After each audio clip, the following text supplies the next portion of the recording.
আসসালামু আলাইকুম সম্মানিত দর্শক, আপনি কি জানেন ঘুমানোর পূর্বে এবং ঘুম থেকে জাগার পর কি দোয়া পড়িতে হয় আর এর মাঝে কি সুন্নতগুলি রয়েছে?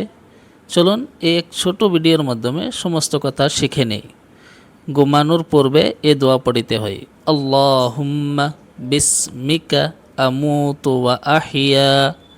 ঘুম থেকে জাগার পর এ দোয়া পড়িতে হয়, আলহামদুলিল্লাহিল্লাযী আহিয়ানা বা'দামা আমাতানা ওয়া ইলাইহিন নুশুর।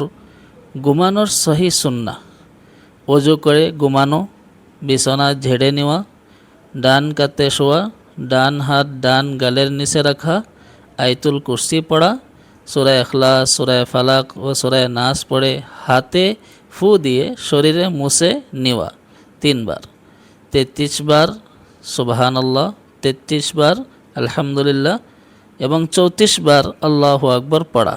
ঘুমানোর আগে মসনুন দোয়াগুলো পড়া। ঘুম থেকে জাগার সহি সুন্নাহ: জাগার সঙ্গে সঙ্গে মসনুন দোয়া পড়া, মুখে হাত বোলানো, মিসওয়াক করা, ওযু করা, আল্লাহর জিকির করা, ফজরের সালাতের এবং নামাজের প্রস্তুতি নেওয়া। আল্লাহ রাব্বুল আলামিন আমাদেরকে এই সুন্নতগুলির উপরে আমল করার তৌফিক দান করুক, আমিন। Please follow and subscribe for next video. জাযাকাল্লাহ।